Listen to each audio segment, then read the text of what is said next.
Boa tarde. Boa tarde, os servidores que estão nos escutando dos outros locais, Santos, Guarulhos, Zona Leste e Zona Sul. Agradeço as fotos enviadas por todos, uma forma de estarmos todos juntos.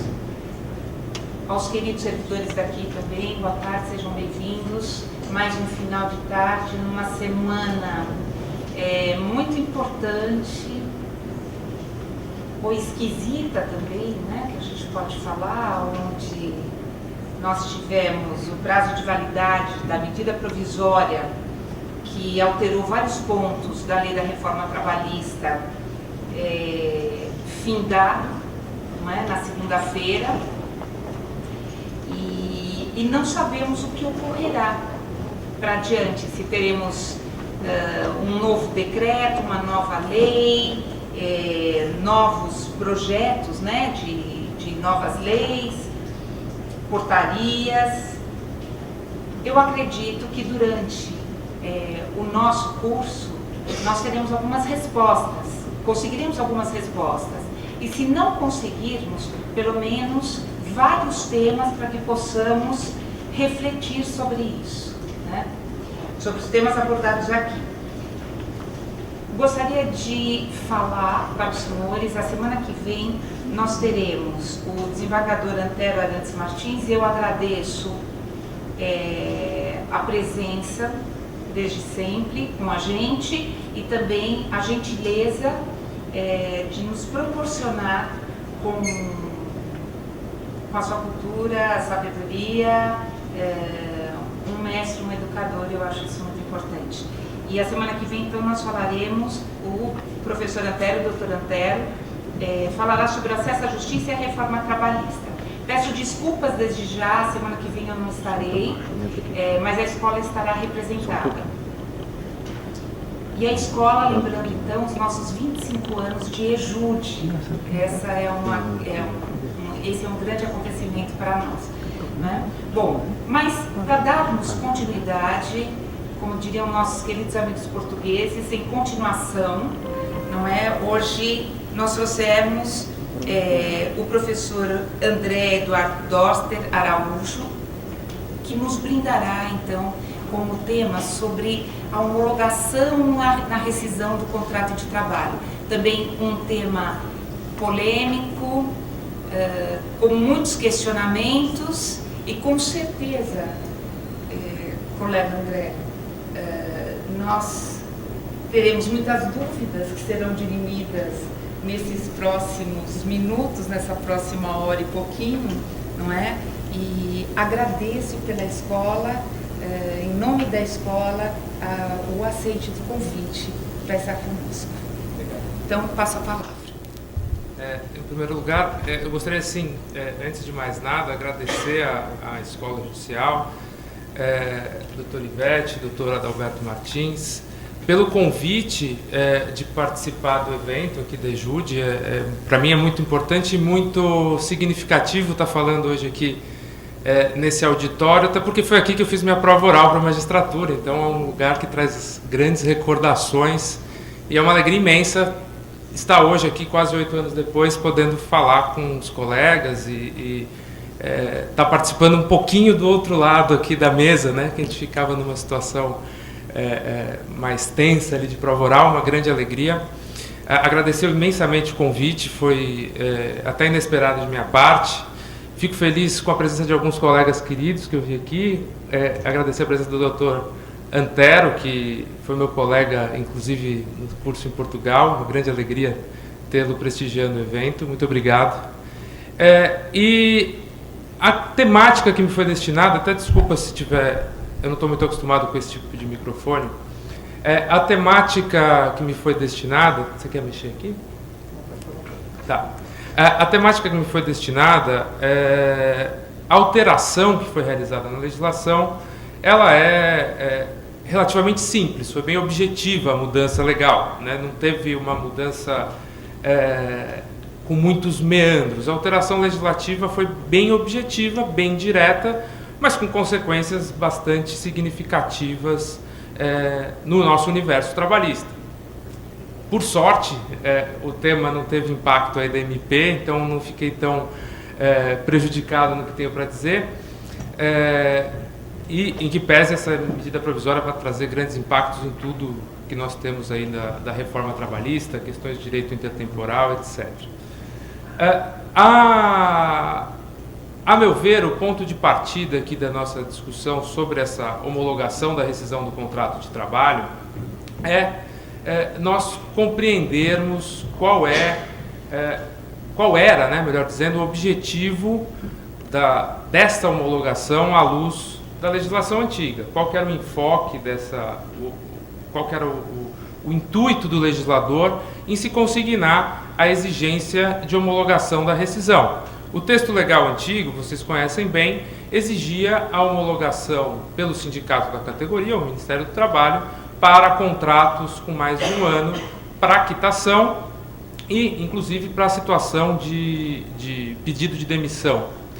E isso trazia consequências relevantes sobre o enfoque de efeitos dessa quitação e, inclusive, né, qual a quitação que era concedida com essa homologação, a amplitude dessa quitação e também a própria validade de eventual pedido de demissão.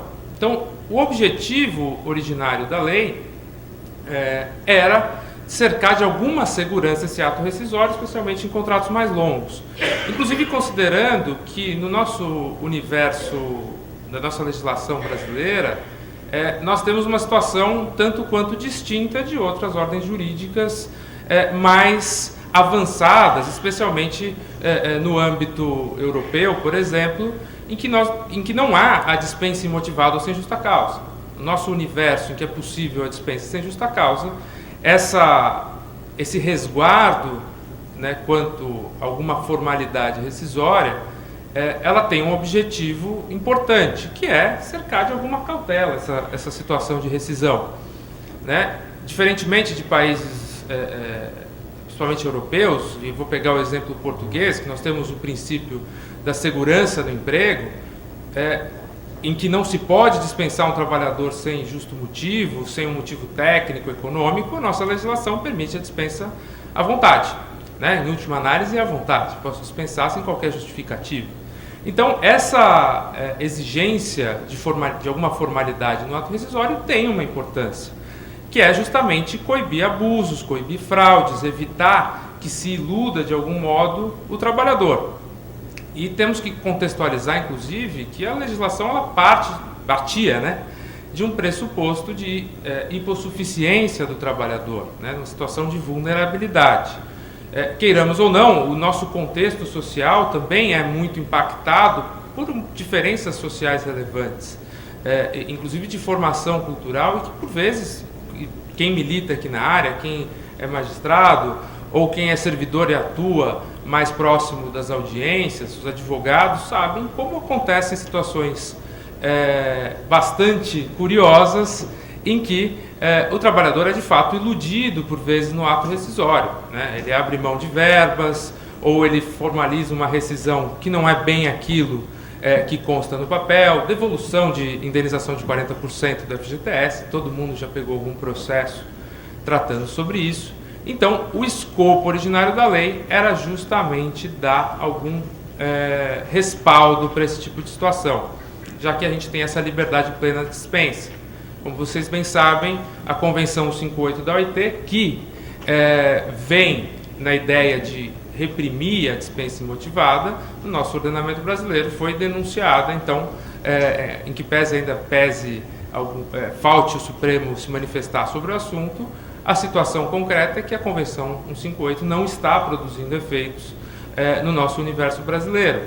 E com a reforma, não tem, pior ainda a situação, porque a reforma deixa muito clara essa possibilidade de dispensa imotivada, sem qualquer formalização, sem qualquer formalidade específica, inclusive dispensas coletivas agora no âmbito da nova legislação. Sem entrar no mérito de constitucionalidade ou inconstitucionalidade, a nova lei fala sobre isso.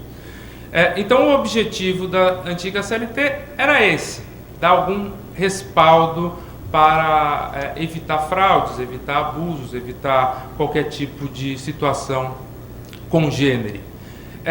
Com a mudança legal, é eliminada essa previsão de homologação pelo sindicato, ou seja, hoje nós não temos mais a exigência dessa homologação, o que certamente vai desaguar em boa medida para a nossa realidade forense. Talvez com essa mudança legal tenhamos um maior impacto no número de ações discutindo justamente a amplitude do que foi pago, a correição ou não do que foi pago no ato da rescisão, situações que nem sempre eram tão usuais, em que pese fosse comum, à luz da legislação antiga, essa homologação pelo sindicato, ela trazia uma consequência de quitação das parcelas consignadas no termo rescisório, né? Inclusive, nós temos, até tomei a liberdade de pôr algumas passagens aqui, nós tínhamos a súmula 330 do Colendo TST, que justamente vinha no sentido de prever a quitação com relação às parcelas expressamente consignadas no recibo de quitação, no TRCT. Ora, gerava-se uma consequência de eficácia liberatória geral. Eu sei que a súmula em questão não era vinculante, não é vinculante aos magistrados, mas era um norte interpretativo. Sem essa homologação, certamente nós teremos maior índice, maior quantidade de discussões sobre a amplitude das quitações conferidas pelos empregados ali no ato rescisório sem qualquer assistência sindical. Então, um primeiro impacto que me parece importante dessa alteração legislativa é o possível incremento de discussões em juízos sobre a amplitude, os efeitos, o que foi quitado ou não por ocasião da rescisão contratual. Inclusive, talvez, discussões sobre o montante do que foi pago, se as parcelas foram pagas na inteireza ou não, situações que, à luz da súmula 330, nós tínhamos margem, eventualmente, de considerar quitadas, ok? Então, é o primeiro impacto significativo com essa alteração. Eu vou até começar tratando, fazendo um comparativo dos dois ditames legais, o antigo e o novo. E a intenção aqui, gente, até peço desculpas para a doutora Ivete se eventualmente eu for mais rápido do que o esperado aí para o total do tempo destinado, é que o tema em si, legalmente falando, teve alterações pontuais, não é muito extenso. Então eu vou tentar fazer um comparativo entre os dois ditames legais, o antigo e o novo, para a gente visualizar as mudanças e o que foi impactado, tá? A primeira mudança que nós temos, e antes de entrar propriamente em todas as formalidades, e a principal delas é a homologação, é importante a gente conhecer a mudança no caput do próprio artigo 477 da CLT, que continua se exigindo pelo 477 que haja a indicação de quais as parcelas pagas, a que título, de forma discriminada. Não posso, mesmo no contexto pós-reforma, não é possível uma quitação ampla e restrita. Pago nesse ato R$10.000 para quitação total do contrato de trabalho, está tudo resolvido. Continua não sendo possível isso. Deixa eu até coloquei, acho que essa previsão aqui. Deixa eu abrir aqui.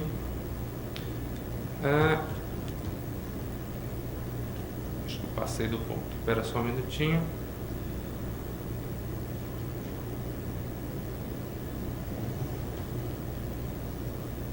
Perdi o... Aqui, achei. Parágrafo 2º. O instrumento de quitação, qualquer que seja a causa, deve ter especificado a natureza de cada parcela, paga ao empregado e discriminado o seu valor, sendo válida a quitação apenas das respectivas parcelas. Esse parágrafo 2º, vocês podem reparar, eu coloquei na CLT antiga, mas ele foi mantido no teor da nova CLT. Estou usando o termo nova CLT aí porque mudou muita coisa. Então, continua se exigindo algum termo de quitação, em que pese ele não seja necessário para a movimentação perante a Caixa Econômica Federal. Então, o caput do 477 veio já trazendo essa mudança quanto ao conteúdo. Eliminou-se a previsão antiga à luz daquela remissão à indenização para o decenal e se incluiu essa previsão de mera comunicação aos órgãos competentes para a movimentação.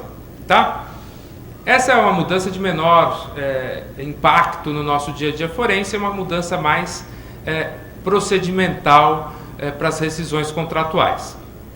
Mas o que mais nos interessa é justamente a mudança com relação ao parágrafo 1º da antiga CLT, parágrafo 3º e parágrafo 7º, que são justamente aqueles parágrafos do 477 que exigiam a participação do sindicato para a validade do termo rescisório. Esse eu acho que é o tema central da mudança legislativa aqui. E, à luz dessa nova legislação, eu não tenho mais nenhuma formalidade nesse sentido. É importante, inclusive, saber que, sob a égide da CLT antiga, o TST tinha um entendimento em que, pese houvesse bastante discussão na jurisprudência, inclusive aqui no TRT da 2ª Região, até onde eu acompanhei, não havia posição pacífica sobre isso, as turmas acredito que divergiam, mas o TST estava encampando um entendimento de que essa homologação, especialmente para a situação de pedido de demissão, era da essência do ato, não simplesmente prova do ato. Então, no âmbito do TST, até destaco uma decisão da SDI, se entendia que a ausência de homologação no pedido de demissão, mesmo que o trabalhador viesse a juízo e confessasse que pediu demissão, o TST pela SDI entendia que o pedido de demissão era nulo, já que faltava a essência do ato, justamente essa homologação pelo sindicato da categoria. A nossa realidade aqui do TRT da 2ª Região talvez fosse um pouco distinta no entendimento das turmas, mas essa mudança legal, eliminando a exigência de homologação, num universo nacional, inclusive considerando as posições do TST, trará um impacto enorme. Então, para um trabalhador, por exemplo, com um contrato de 10 anos, ele vai poder pedir demissão sem qualquer exigência de homologação desse ato de pedido de demissão pelo sindicato ou Ministério do Trabalho.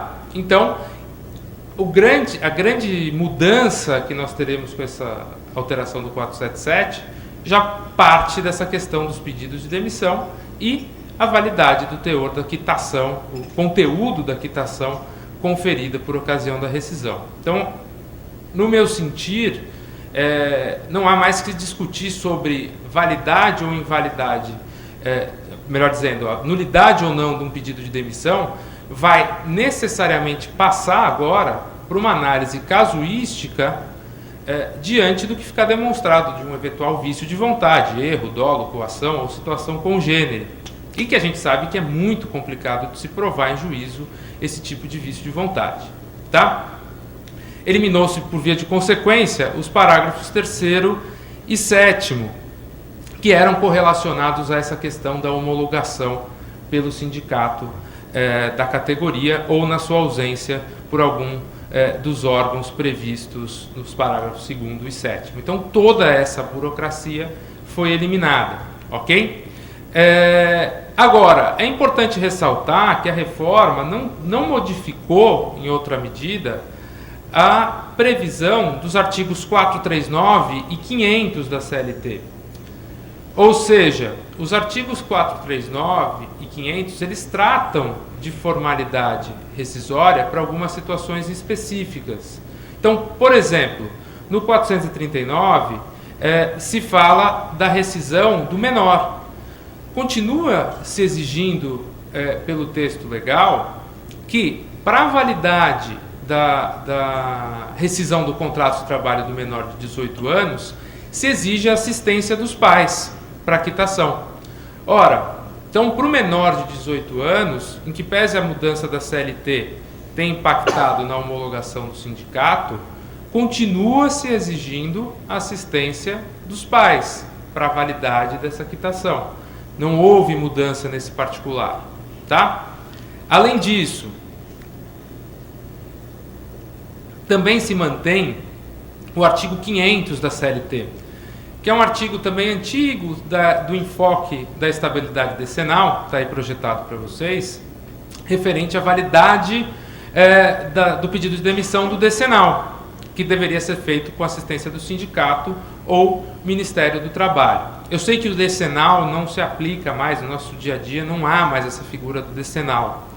Mas há uma forte posição doutrinária, e eu destaco até um trecho do professor Maurício Godinho Delgado, no sentido de dar uma aplicação extensiva desse artigo 500, que era do decenal, para as garantias provisórias de emprego. Então, por exemplo, para uma situação de um dirigente sindical. Ora, o dirigente sindical, para a validade do seu pedido de demissão, exigiria essa homologação da rescisão do seu pedido de demissão perante o sindicato ou autoridade do Ministério do Trabalho. Resumindo, retomando um pouco o fio da meada, a mudança legal, portanto, extirpou a exigência de homologação da rescisão contratual em caso de pedido de demissão, independentemente do tempo de contrato, como regra geral. Mas, excepcionalmente, ainda se sustenta, por exemplo, na hipótese do artigo 500, essa exigência de assistência sindical para, por exemplo, o dirigente sindical que peça demissão. E aí há discussão, inclusive, para as demais garantias provisórias ou estabilidades provisórias no emprego, como queiram chamar, tá? A doutrina, depender do viés doutrinário, é mais protecionista ou menos protecionista nesse particular. Então, a gente tem que analisar essa alteração quanto à homologação, não isoladamente, mas no bloco de assuntos correlacionados a essa rescisão contratual, ok? Então, a gente tem que pensar nesses casinhos específicos, que são pouco usuais no nosso dia a dia forense, mas que podem se manifestar, ok? Outro assunto que me ocorreu, refletindo bastante sobre essa temática, foi com relação à possibilidade ou não, e aí é uma dúvida que me consome, depois eu quero saber até a opinião do doutor Ivete, do doutor Antero, se puder me ajudar, com relação à possibilidade ou não de se criar a exigência de homologação por negociação coletiva. Ora, a nova lei extirpou essa exigência legal. Nós não temos mais. Tranquilo, está pacificado. A gente já discutiu aqui brevemente. Agora, poderia o sindicato da categoria, por negociação com o empregador, ou entre sindicatos, instituir uma formalidade de homologação e com efeitos de própria eficácia do ato rescisório? Eu tenho minhas dúvidas, mas até porque é muito cedo para aferir essas repercussões práticas.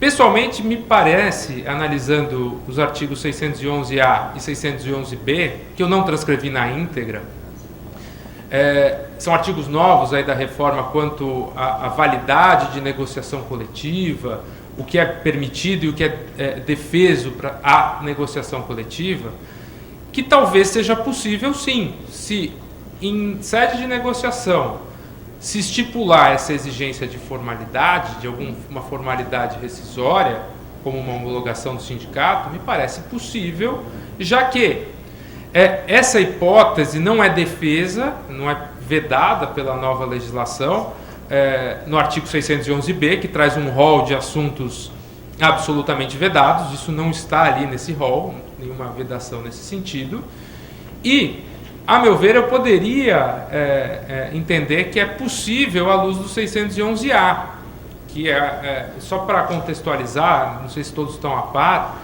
esses dois dispositivos trazem alguns limites à negociação coletiva, traz um rol de assuntos permitidos à negociação coletiva, inclusive que o negociado prepondera sobre o legislado. O 611-A traz um rol de assuntos em que o negociado prepondera sobre o legislado, e o 611-B traz assuntos absolutamente vedados à negociação em prejuízo à lei. Ora, não se insere no 611-B, que é o rol de assuntos absolutamente vedados. Ao passo que o 611-A, que traz os assuntos permitidos à negociação, é um rol exemplificativo, como a gente extrai do próprio caput do artigo 611-A, que está aí projetado para vocês. O 611-A nos fala em a convenção coletiva e acordo tem prevalência sobre a lei quando, entre outros, dispuserem sobre.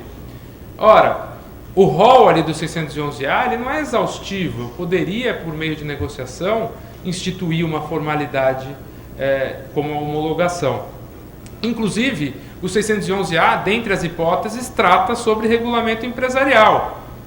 Por que não a negociação coletiva, por meio de negociação, se instituir no regulamento empresarial a exigência de uma formalidade rescisória? Ora, não vejo prejuízo algum, pelo contrário, até à luz da nossa principiologia trabalhista, nosso princípio protetor, me parece que é plenamente plausível e possível se exigir essa homologação, caso seja instituída por negociação e inserida no bojo, por exemplo, de um regulamento de empresa. Tá? Claro, é um assunto polêmico, acho que ainda vai demandar muita discussão e não sei se haverá interesse negocial nesse sentido, até por conta da fragilização, né, que os sindicatos certamente enfrentarão aí com as mudanças sobre contribuição e temáticas afins. Acredito que os sindicatos não terão tanta força assim para instituir isso em negociação, mas o tema é plausível e é possível no meu sentir, tá? Bom, além disso, como reforço, inclusive, ao que eu comentei sobre essa possível negociação coletiva instituindo a exigência de homologação da rescisão, nós temos também o artigo 507b, né, que é uma novidade falando sobre termo de quitação anual.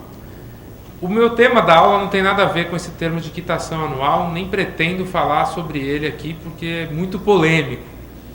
Mas, se a própria lei, né, isso em reforço à ideia de negociação coletiva instituindo uma homologação, se a própria lei permite ao sindicato um termo de quitação anual, por que não seria possível, por negociação coletiva, instituir-se uma homologação no ato rescisório?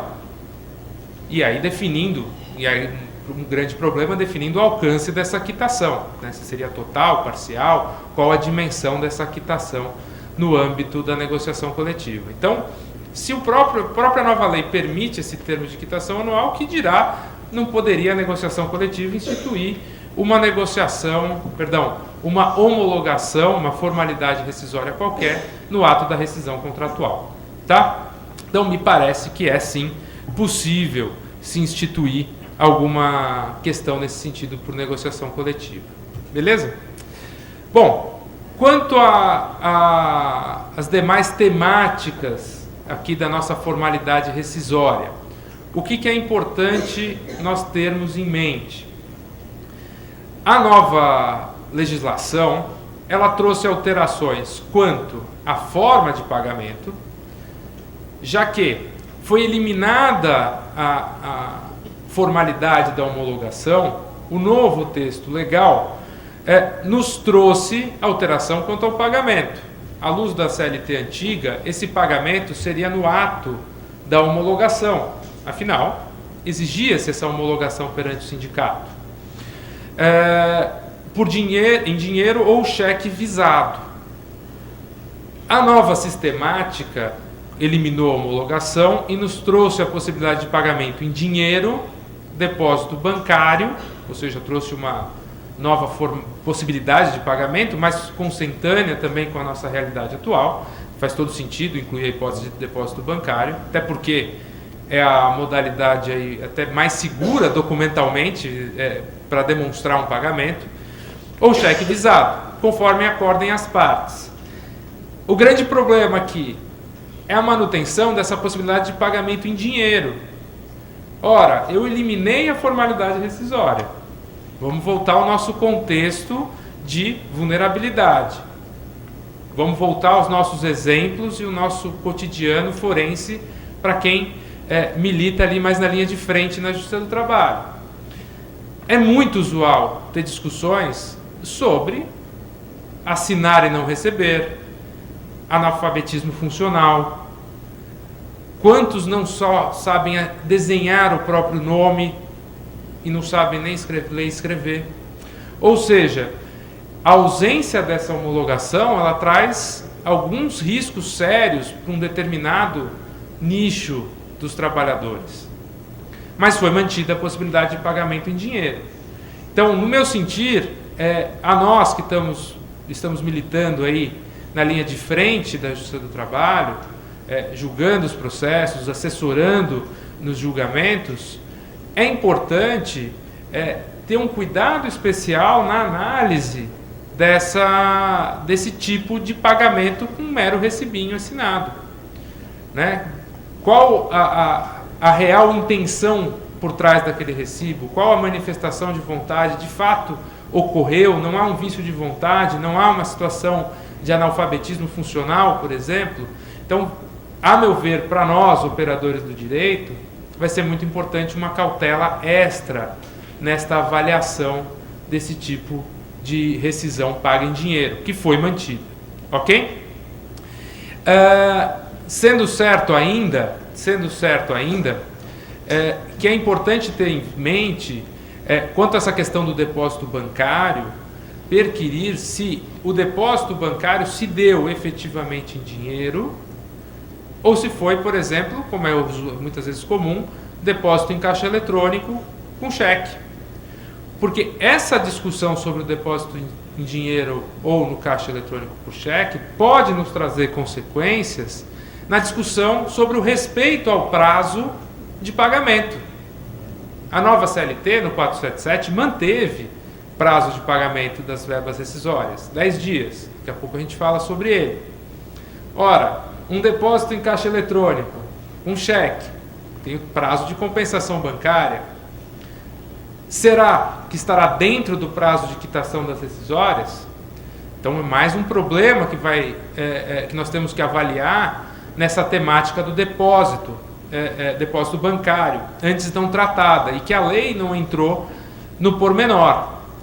A meu ver, parece que o que importa é a disponibilidade do numerário, né? Se foi depositado em cheque e ele não está disponível dentro do prazo legal, em tese, haveria o desrespeito ao prazo do 477. Então, é mais uma questão a nos preocupar nessa temática da mudança sobre as formalidades rescisórias. Ok? E aí vamos falar um pouco sobre o prazo, né, que é um outro tema que aflige bastante nesse nosso contexto pós-reforma, é este prazo para pagamento das verbas rescisórias. Aí eu coloquei o comparativo para vocês das duas legislações. Pelo enfoque da CLT antiga, nós tínhamos dois prazos distintos para a situação de cumprimento do aviso prévio, ou seja, aviso prévio trabalhado, e para a situação de aviso prévio indenizado. Então, eu tinha até o dia útil imediato ao término do contrato, no caso de aviso prévio trabalhado, e até o 10º dia contado do pré-aviso, ou seja, na situação de aviso prévio indenizado. A nova lei compilou num prazo só essa situação. No primeiro momento pode parecer muito prático, muito bom, mas nós temos um probleminha técnico aqui na redação da lei, ao nos mencionar que este prazo é de até 10 dias contados do término do contrato. E aí a pergunta que eu faço a vocês é: quando é o término do contrato? Nós não temos aviso prévio proporcional? Segundo os ditames da CLT, o aviso prévio, em geral, não integra o contrato de trabalho para todos os fins? Inclusive, nós temos a UJ 82, se não me engano, do TST, falando que o aviso prévio integra o contrato para todos os fins. Inclusive, é projetado na baixa em CTPS, não é isso? Ora, imagine um trabalhador que tem um aviso prévio proporcional e o total do seu aviso prévio será de 90 dias.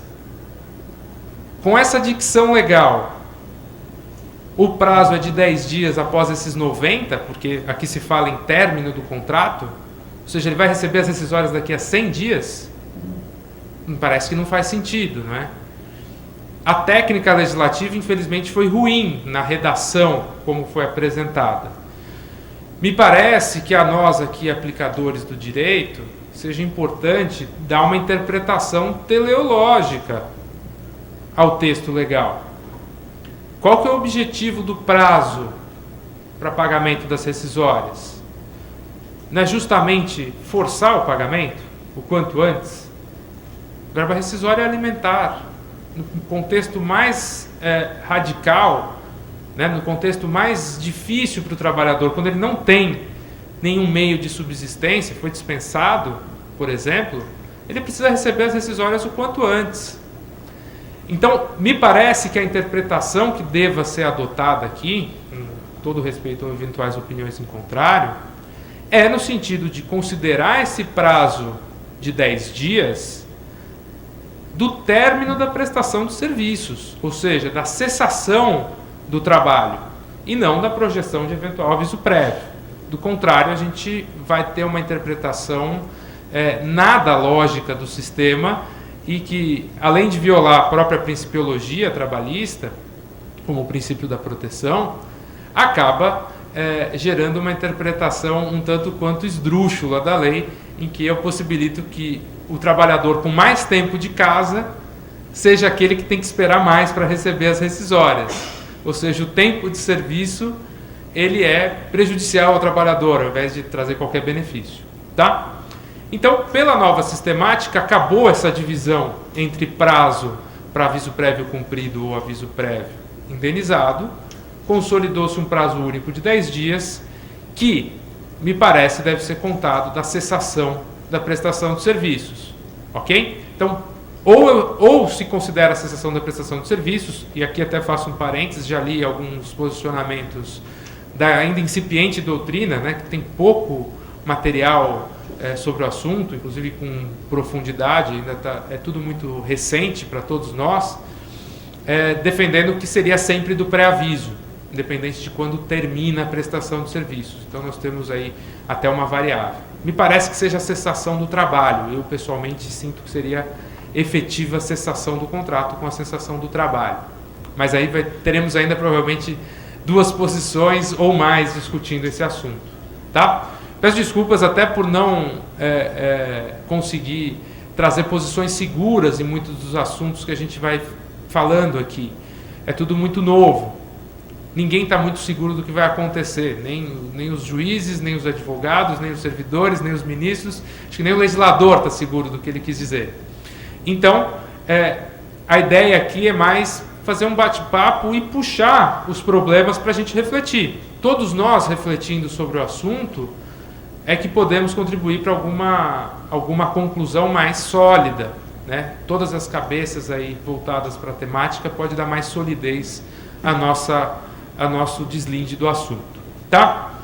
Manteve-se, dando continuidade à questão do prazo, foi mantida a multa para um pagamento tardio das rescisórias. Por isso que a discussão sobre o prazo é tão importante a nós.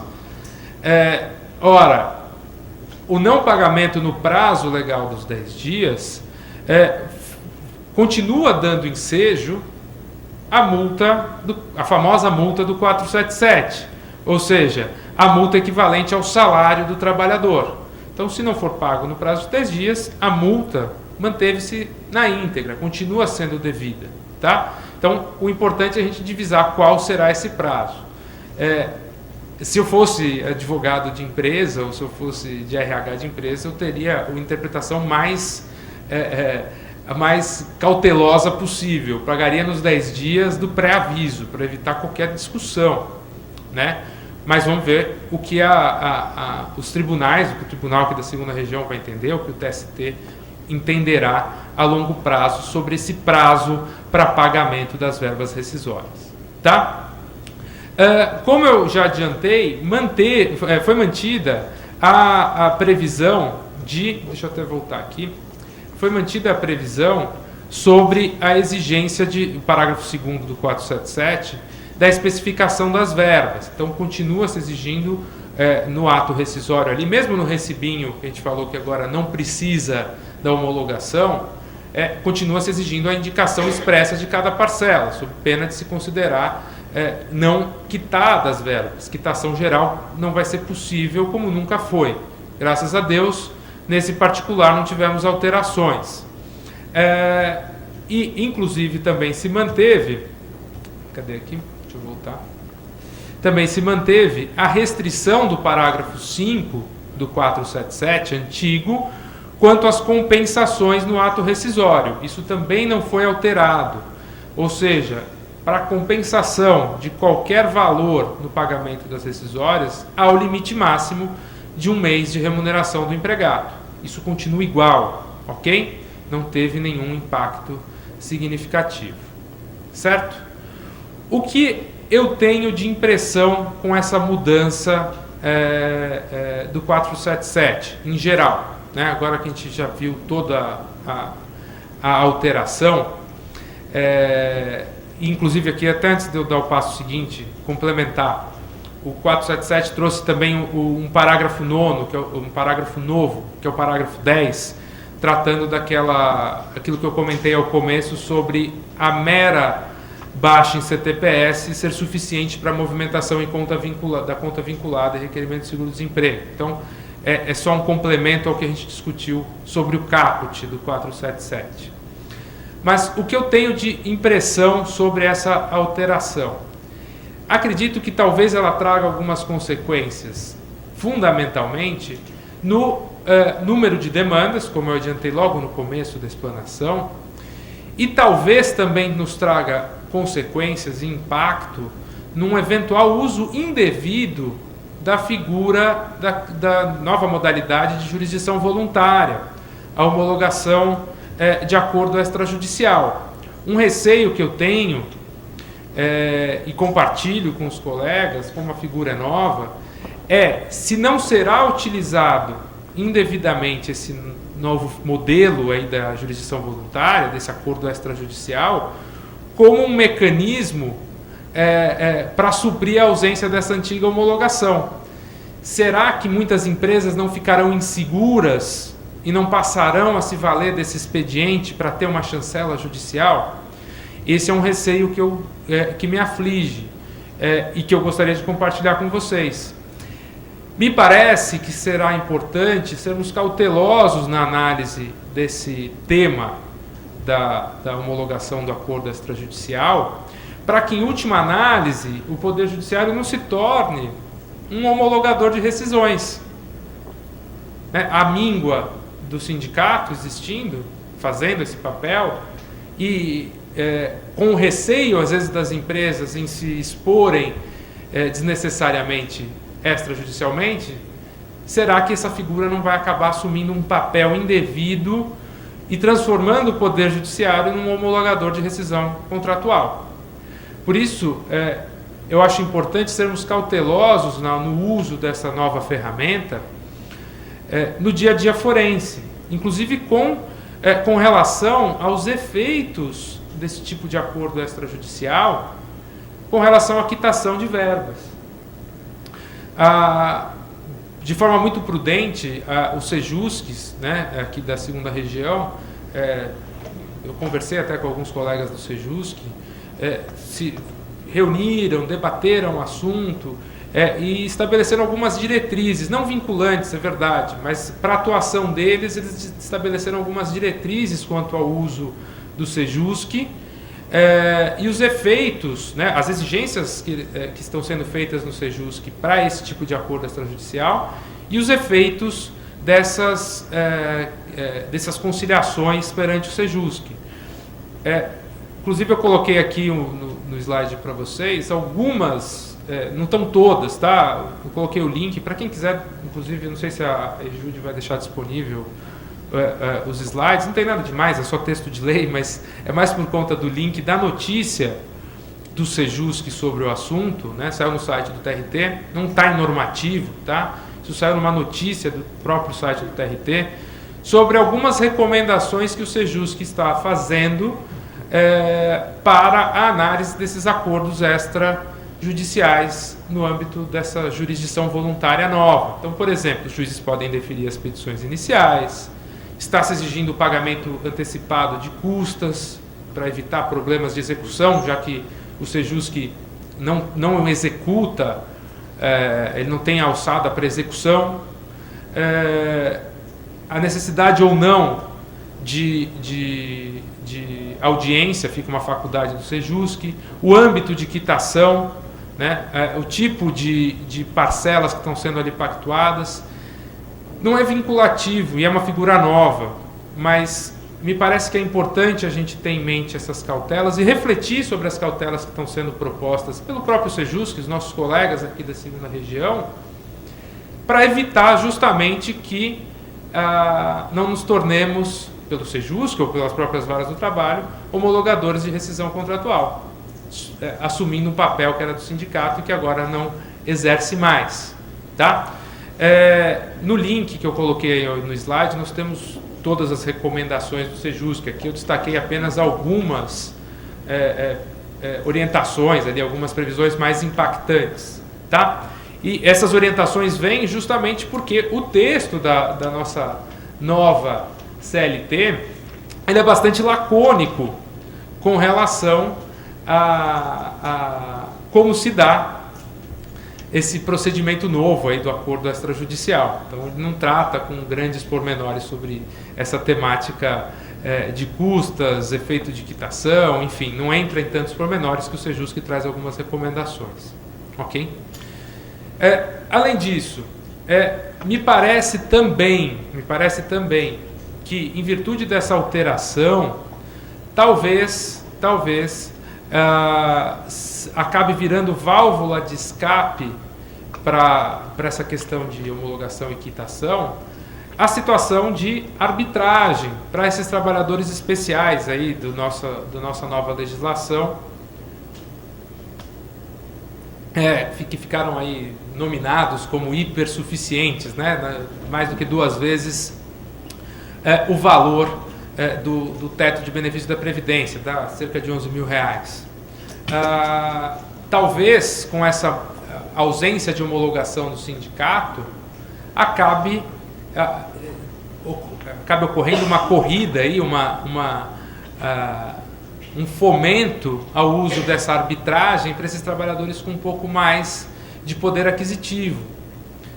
E é algo que a gente também deve olhar com cautela, justamente para evitar fraudes, evitar vícios de vontade e situações correlatas que a gente sabe que, infelizmente, por vezes ocorrem no âmbito das arbitragens. Se no âmbito da CCP já tinha tanto problema, no âmbito da arbitragem talvez os problemas sejam ainda maiores.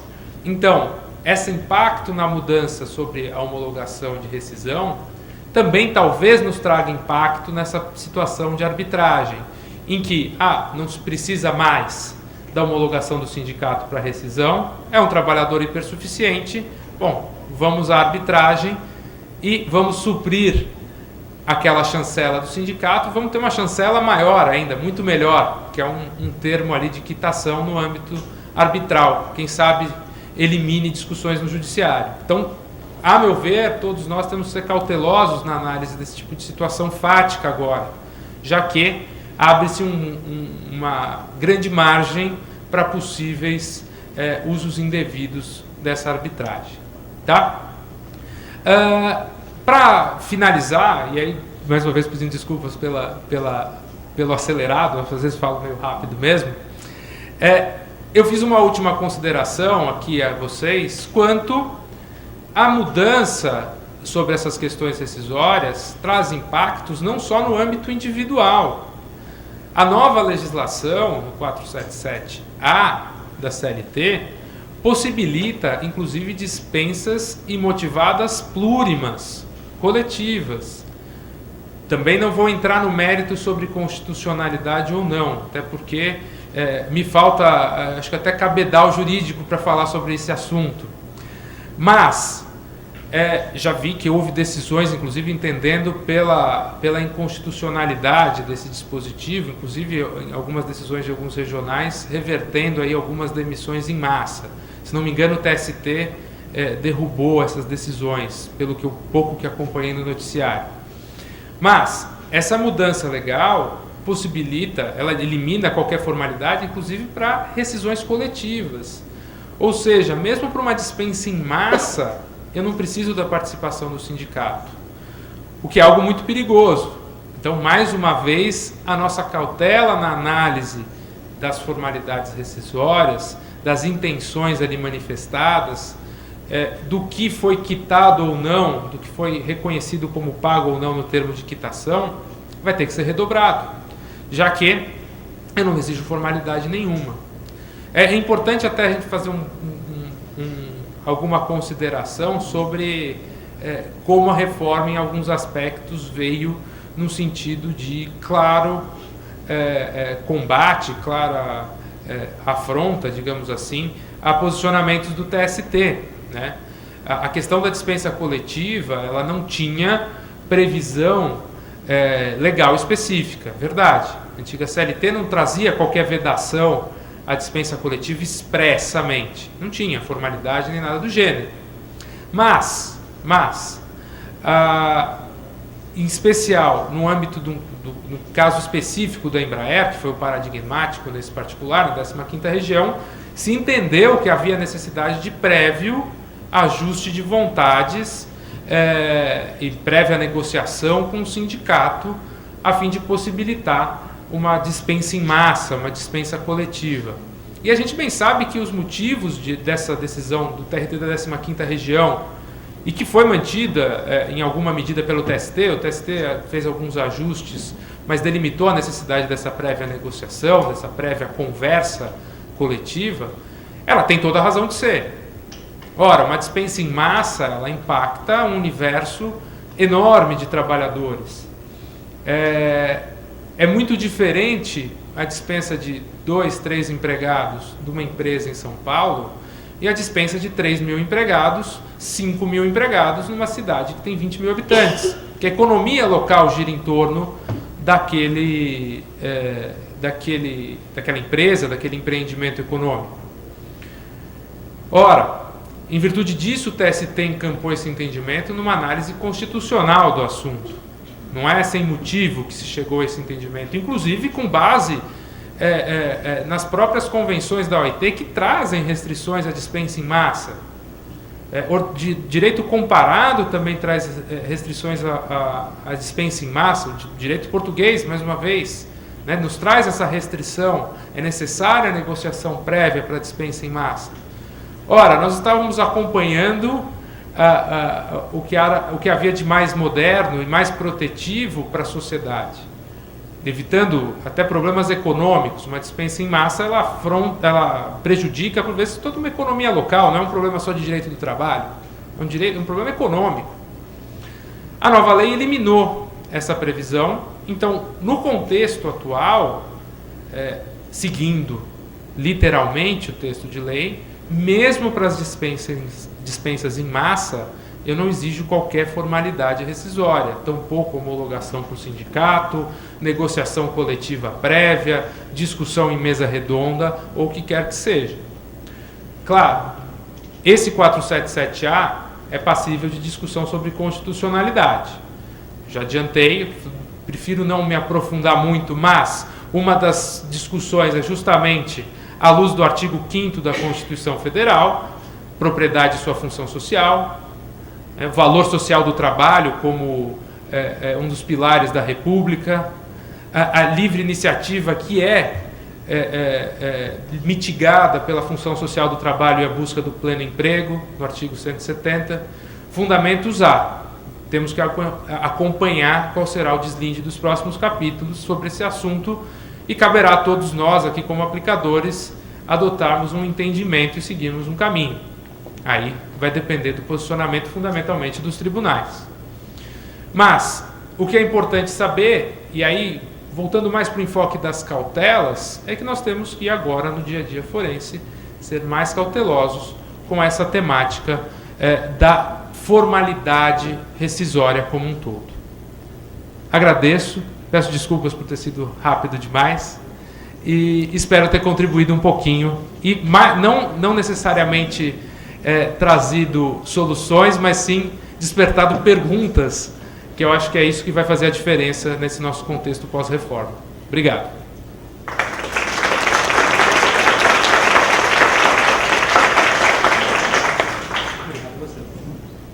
Bom, nós vamos abrir...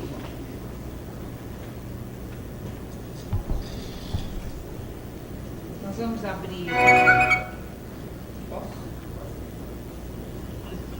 vamos abrir para perguntas, mas antes gostaria de falar um pouquinho sobre o professor André, nosso colega, agradecendo mais uma vez a presença de todos que estão nos ouvindo fora daqui da sede, os colegas, os servidores e os colegas que estão presentes aqui, o agradecimento especial da EJUDE mais uma vez.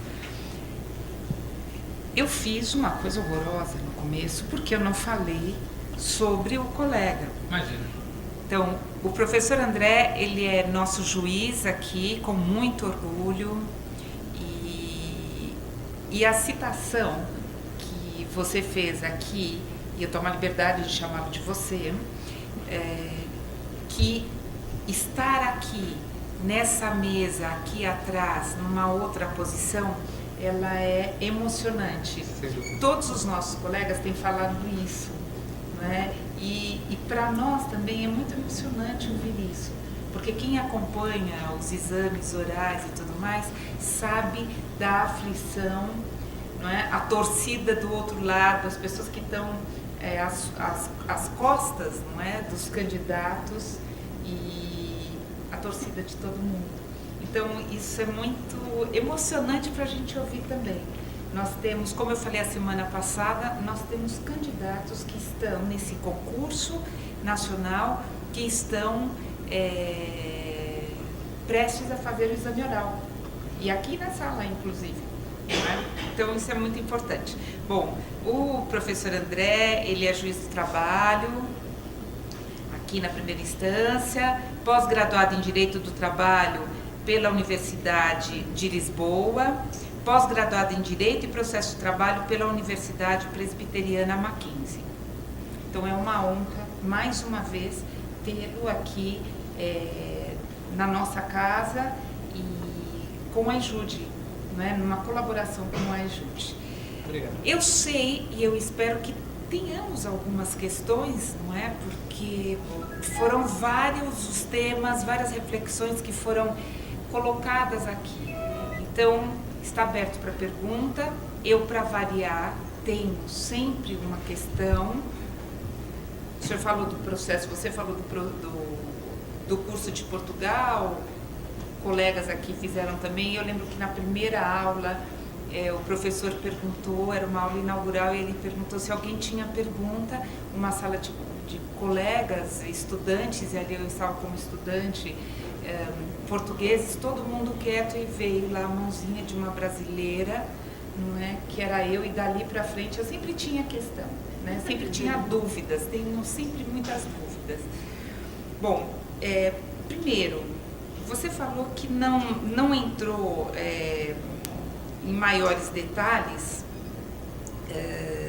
mas falou sobre o negociado e o legislado, não é? A importância disso para este tema que está sendo analisado, estamos refletindo sobre isso. Então, gostaria que pudesse detalhar um pouquinho mais sobre se nesse negociado, quais são os limites. E você falou algumas coisas sobre isso, não é? Mas a primeira instância está tendo exemplo disso já? Não é? Essa prática, porque aqui na segunda instância, e eu acredito que a maior parte aqui dos servidores estão localizados aqui na segunda instância, esses assuntos, eles não chegaram ainda, ou estão começando a chegar. A gente já teve alguns temas, mas esse específico, eu acredito que não não é? A gente passou aí um período por causa do antigo imposto sindical, com mandados de segurança e tudo mais, o aspecto da liquidação da inicial dos valores, não é, das verbas, mas esse em si eu acho que é uma novidade para a gente. E aí uma questão que eu acho que é mais, ela não é específica, mas de forma geral. Quanto a essa questão, quanto ao nosso tema, é um retrocesso social? Bom, assim como a doutora Ivete, eu tenho, acho que, mais dúvidas do que certezas nesse particular, sobre a temática como um todo. Primeiro aspecto, eu tenho a sensação que seria um possível retrocesso. Eu, pessoalmente, tenho a sensação que seria um possível retrocesso, considerando especificamente a situação dos mais vulneráveis. Acredito que para uma grande parcela aí da nossa população de trabalhadores, o impacto não seja tão significativo assim, né? Para quem tem um discernimento maior, para quem tem uma formação maior, e por vezes quem está do outro lado esquece-se do outro, né? Esquece-se da situação, da realidade social. Boa parcela dos trabalhadores da nossa sociedade tem uma formação e um conhecimento não só legal, mas até conhecimento de leitura, de entendimento muito parco. Então me parece que a homologação sindical, e aí eu volto até o início da explanação, ela tinha uma intenção, e essa homologação era até uma realidade muito nossa, porque em outros universos legais não pode se dispensar sem justa causa, então é uma figura muito nossa ainda poder dispensar sem qualquer motivo. Ela tinha esse importante papel de justamente possibilitar algum tipo de controle, fazer algum tipo de triagem, evitar abusos, né? O sindicato, ao menos em tese, é presumidamente alguém que está para amparar o trabalhador. Eliminar esse amparo que ele tinha implica em algum risco. Então eu vejo como um retrocesso, sim. Vejo que há, claro, uma melhora burocrática, sem sombra de dúvida, isso elimina a burocracia. E verdade que o Brasil é um país tão burocrático, mesmo. Elimina-se uma burocracia, mas a que custo elimina-se essa burocracia? Né? A custa de quem, melhor dizendo, se elimina essa burocracia? A meu ver, elimina-se a burocracia às custas justamente desses mais vulneráveis. Porque, para uma parcela da população, o impacto é menor. Tem discernimento, vai batalhar pelo direito, não vai assinar. Não vou assinar isso daqui. Se eu tenho um discernimento um pouco maior, eu não assino. Mas muita gente assina, por exemplo, um pagamento sem receber o dinheiro. E a gente sabe disso, na linha de frente lá, como a doutora falou, na primeira instância, aqui na segunda instância, vocês se deparam com esses mesmos casos, não é? Mas o contato próximo com o trabalhador na audiência, às vezes nos mostra claramente, e algo que não consta, né, não aparece nos autos, a emoção do momento da audiência, o frente a frente com o trabalhador. Às vezes a gente percebe, e não tem como representar isso em palavras, que aquele indivíduo realmente não tinha conhecimento ou discernimento para entender o que estava assinando. A revolta, às vezes, da pessoa em audiência nos deixa muito claro que alguém que não foi enganado não ficaria revoltado daquele modo. Então, me parece que há sim um retrocesso. Primeiro aspecto, a meu ver, há um retrocesso. Inclusive, por isso, eu defendi aqui a possibilidade de que, em negociação coletiva, os sindicatos e empresas possam instituir alguma formalidade rescisória. É interesse dos seus trabalhadores, do sindicato combativo, é claro, defender seus trabalhadores e trazer alguma formalidade nesse particular. Me parece que é possível justamente por os artigos que eu mencionei há pouco, eles justamente permitem dão margem para que isso seja previsto em negociação coletiva, já que não há vedação expressa a esse tipo de negociação, ou seja, a nova legislação não veda negociar-se sobre alguma formalidade rescisória, ser instituída alguma formalidade em âmbito negocial. E, mais do que isso, a nova legislação, quando traz o rol de assuntos permitidos, é um rol exemplificativo. Eu posso tratar de assuntos outros que não estejam no 611A da nova CLT. Então eu posso, a meu ver, criar algo novo, desde que seja negociado.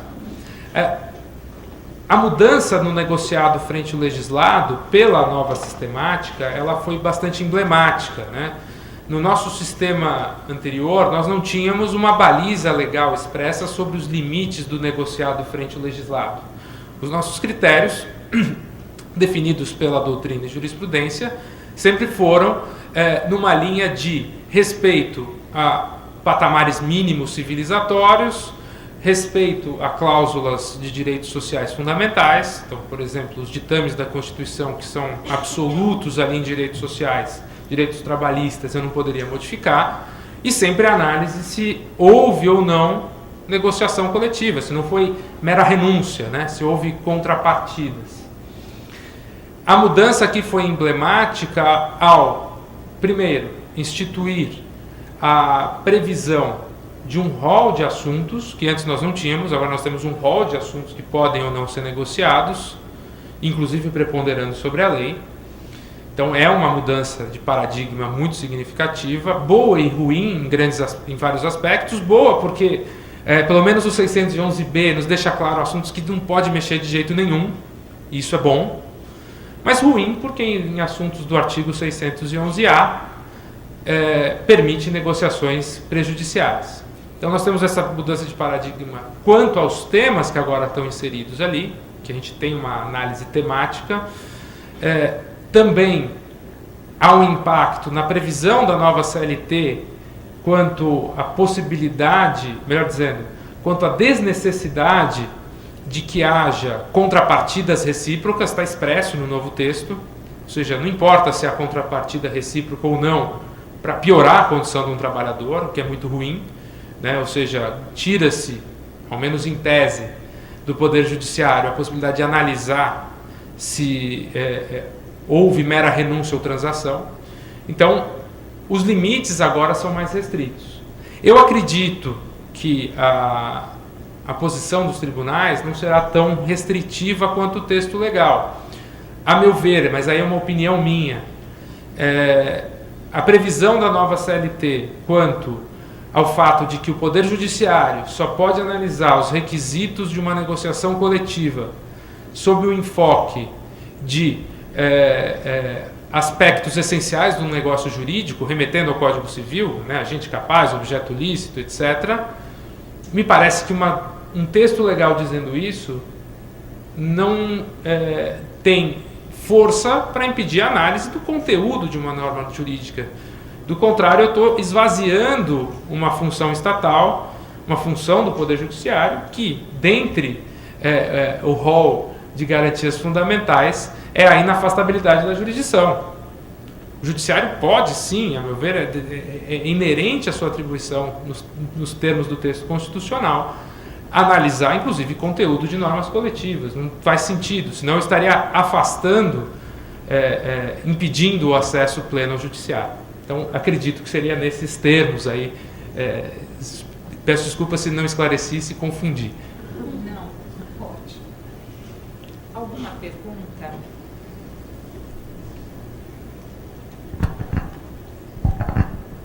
Professor, eu tenho uma dúvida sobre, o senhor citou de passagem o procedimento de jurisdição voluntária, o acordo extrajudicial. Apesar de não ser o tema, especificamente minha dúvida é a respeito dele.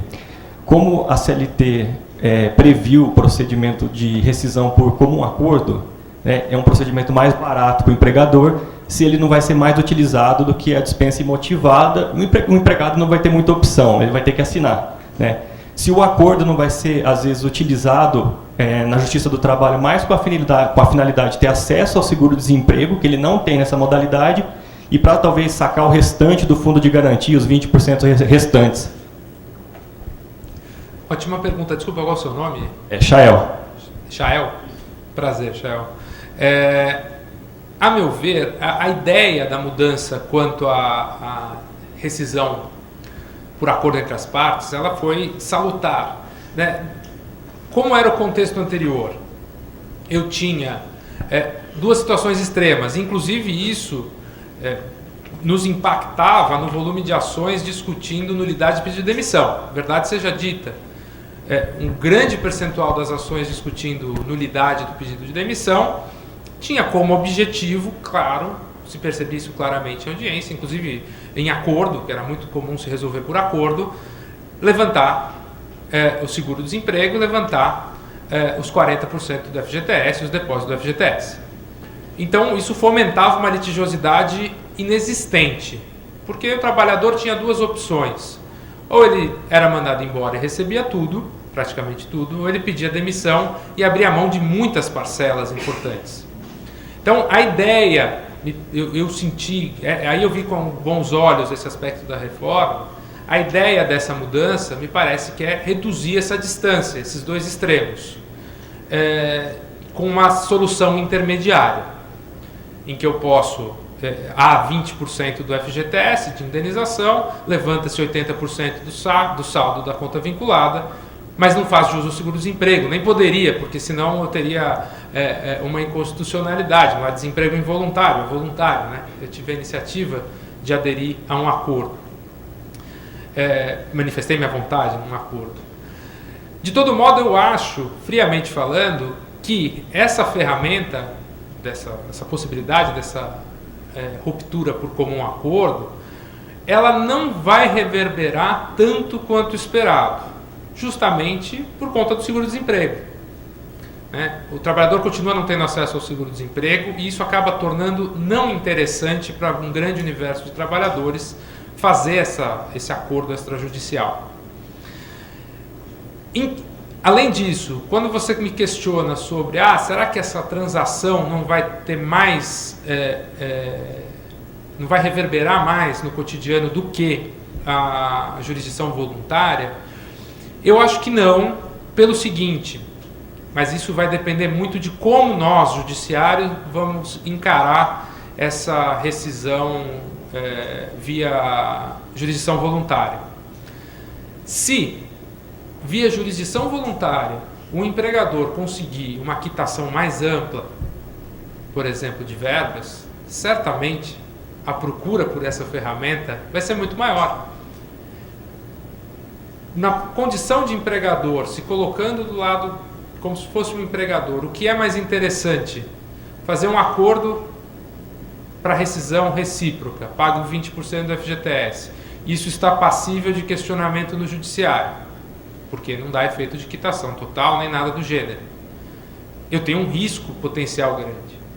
Se eu me valho desse mecanismo de jurisdição voluntária e consigo uma quitação geral, e mais, com entrega de guias e tudo mais no âmbito judicial, o que é mais interessante para mim como empregador?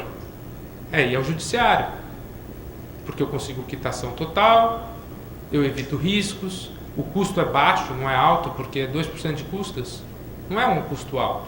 É muito mais barato que a arbitragem, por exemplo, é muito mais cara. Então, talvez, quando eu até mencionei aqui sobre a arbitragem antes, acredito que essa arbitragem vai reverberar, mas não vai ser tão significativo, porque é um custo alto. É mais barato utilizar o próprio judiciário, que está aí a 2% de custas para fazer a mesma transação.